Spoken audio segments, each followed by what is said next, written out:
Future viewers, welcome. Let's explore Chapter 4.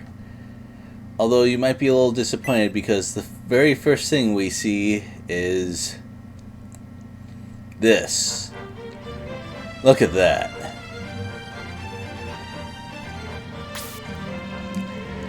Well, the king has been turned into a gopher by Woldall. That might explain why we saw him at the docks before. I'm not gonna make a full-length video of this one. You saw what that map looked like. That battle took over an hour. I'm not gonna subject anyone to that. I'd like to have some calm and reserved conversation with the map designers over this. Also, I discovered that the Cerberus monster can attack normally, it's just really rare. In the middle part of the map, we've got more than one Belial plus a Cerberus, which is a lot of defense-piercing damage, and considering that it could be piled on Nick right now, that's really bad. However, the Belial forgot about magic. Must be the same kind of problem as the mages we've encountered earlier. But that's convenient for us,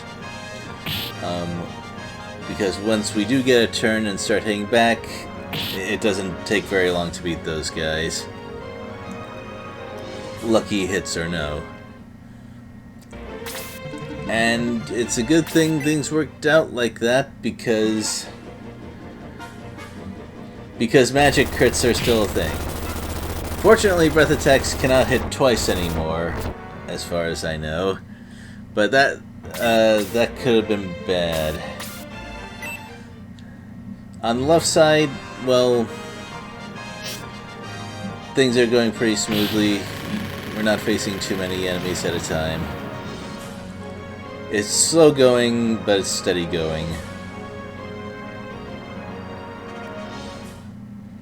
And on the right side, well, pretty much the same thing.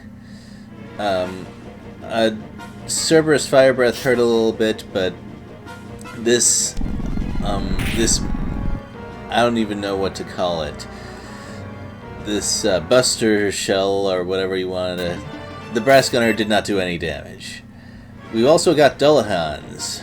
Remember when they dealt a huge amount of damage and were extremely tanky? Well, things have changed a little bit since then. I wonder if they can still put you to sleep.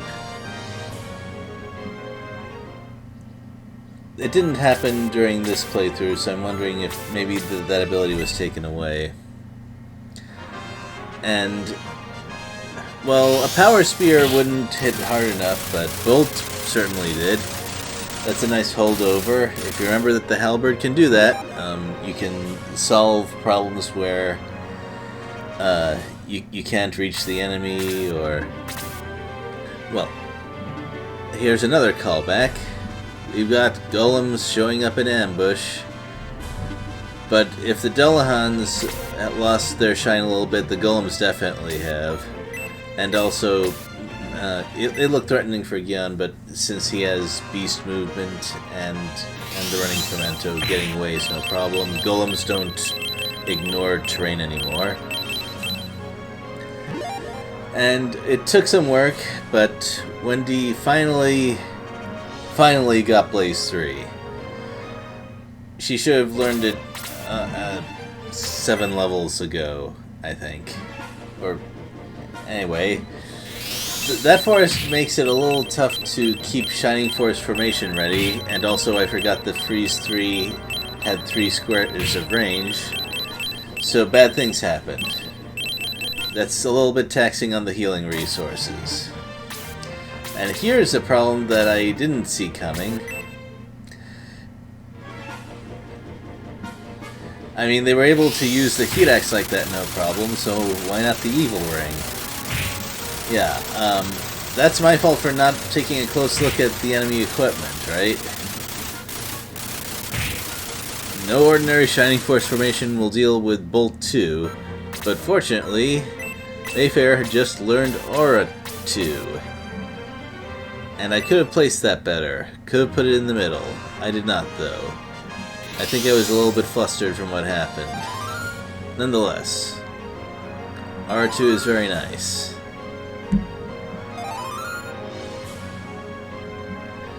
It heals even when you're in Shining Force formation, and enemy Bolt 2 users and such are not very common. It's also very MP efficient when you're healing a lot of people. Now Edmund here doesn't hit amazingly hard, but he does have a trick to him. Also, it's pretty important to get rid of that cleric because he can heal the boss. Obviously, we don't want that. But when I was making that decision, there was something I didn't know. And I'm not talking about the boss's attack power here. Give it a minute.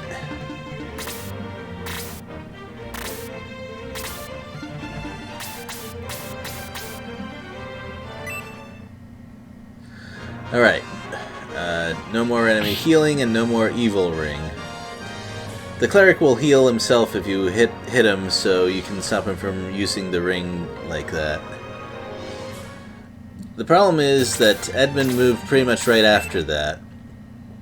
Yeah, I thought that bosses did not get double turns in this game, but it turns out Edmund does. And I think no other boss does that. Or, well, I take that back. There might be a couple of bosses towards the end that do. And that causes some problems. And if that wasn't a crit, I wonder if Edmund has a high hit crit rate, I mean.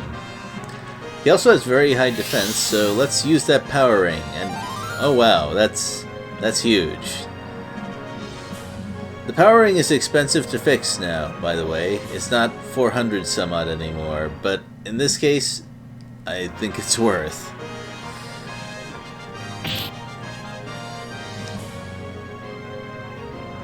And that would have done a lot less damage without.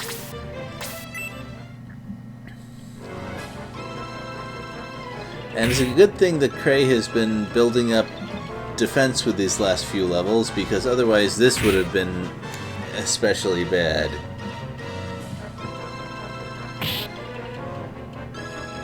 They make Edmund out to be this kind of a buffoon, but then he fights really hard. Anyway, that's done. Yeah, in Shining Force 1 and 2, you fight a king late in the game in their castle. And this is, well, I'd say this is more difficult because throne rooms tend not to have 30% defense tiles, which drag the fight out more. Yeah, he tries to say, oh, you're just as power hungry as me, but everyone who observed what happened says, no, that's complete nonsense. So, that's nice. I'm not sure that sad join music is quite merited, considering what triggers it in other games. But okay, I guess it has to show up sometime. Well, that's it. Later, everyone.